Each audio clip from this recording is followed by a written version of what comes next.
Hi, I'm Claire. I'm working on the project on improving residents' waste disposal behavior.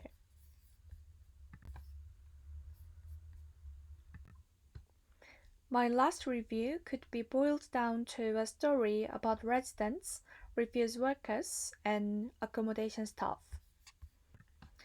Glasgow's refuse collectors' working condition is getting worse, while also far too much waste that could easily be recycled is going to landfill.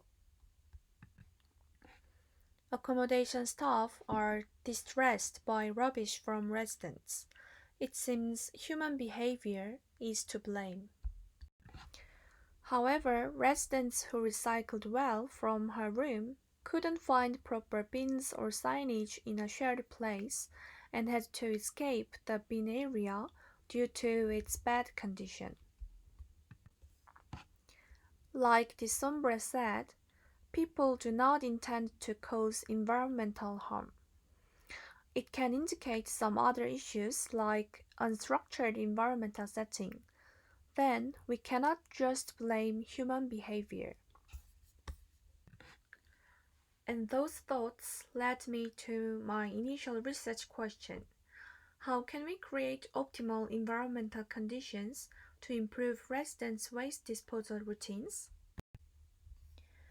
Behavior change is a fundamental beginning to systemic change, and through this, the quality of normative can be improved. I carried out interviews with three main stakeholders with a visual aid. I took some different engagements with each of them with observation and shared the insights found with writing before. This time I visualized it a bit more and categorized insights into three keywords: better interaction, pre-environmental setting, and waste management models, to find opportunities to disentangle each stakeholder's pain points. Meanwhile, I received feedback. Something related to the next step was mainly about getting residents and refuse workers to speak to each other, keeping the care and attention to refuse workers, while highlighting assumptions that people might have, like refuse workers may not care about how we recycle.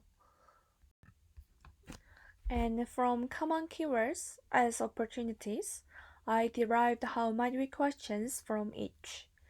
Keeping the feedback in mind, I wanted to focus more on helping them communicate better to build care and more understanding. Before getting them to speak to each other, I had further interviews with residents and refuse workers to find the deeper quality of story between them.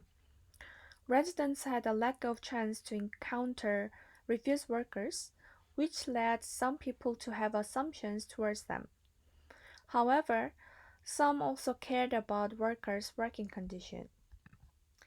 Refuse workers, they pushed back against resident views, which is workers might not care about recycling, but actually, refuse workers wanted it done correctly.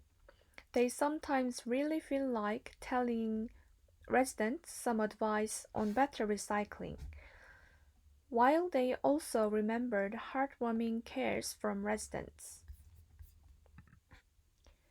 The biggest barrier against their communication was lack of encounter and empathy.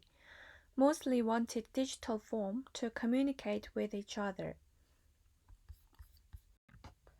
And lack of understanding and empathy was making not a very good cycle, so I wanted to encourage their understanding and care.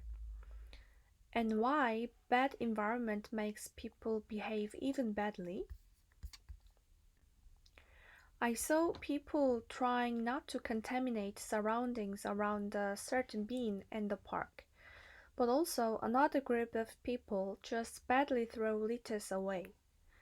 I was very curious about this difference, these behaviors. From the book titled The Notion of Dirt, it says dirt is considered threatening. The more the place is contaminated, the more our inherent response wants to abandon and escape the area looking for clean, which is our desire.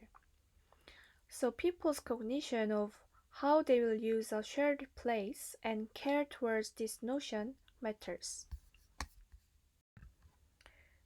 I created a relationship map based on findings. Residents need easier recycling routine and essential knowledge on proper waste disposal way, and refuse workers need residents' thoughtful behavior. And through those findings, now I'm looking at how might we create an empathy-derived recycling system that can help residents' waste disposal routine be more responsible and easy.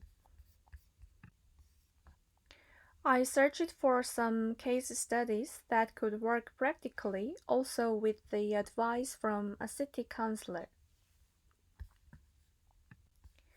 And I classified the case studies into three sections involving the essential stakeholders around, which are caring and interaction, environmental setting, and recycling models. This artist shook her hands with all refuse workers in New York City, saying thank you for keeping the city alive, and exhibited their pictures, believing their work needs more recognition. As a research approach, her spirit of the work was a good inspiration for me. There was some community on social media to share the care. Drawings below are my initial stage of ideation. Residents could be given an introduction card of refuse workers designated in the area, also with a comment of what he hopes the most, like please wash and dry plastic packages or please put things in the bins. Also, there can have online and offline interaction spots and a platform for informing and feedback. For environmental setting, I remember the residents from the workbook interview who said they want to recycle well from their room. And these compartmentalized collection bags that residents can easily bring all bags to the bin area at once might help residents' waste disposal routine. Also, ID recognition for more responsibility and pre-setting environments with mapping signage can be offered. Here had some of the best recycling models around the world. A short bell ringing can alert local residents and it can become community rituals. And I thought with ID cards, residents could get rewards or need to pay fees depends on their decision making. And as refuse workers have a lack of time, so I thought putting a calendar on bins and checking with just some marks on the day they come with the comment of some urgent change residents should consider. Those are my current initial thoughts and want to keep in mind that what will the ideal community look like in 3 years to think of some practical models. So the next steps are I'm going to share my ideas and add, minus, or develop those ideas, and have a participatory workshop with residents and refuse workers. Also, the ideas will have feedbacks from a counselor and staff in residential areas. And keep working. So, thank you for your time, and I welcome any constructive advice. Thank you.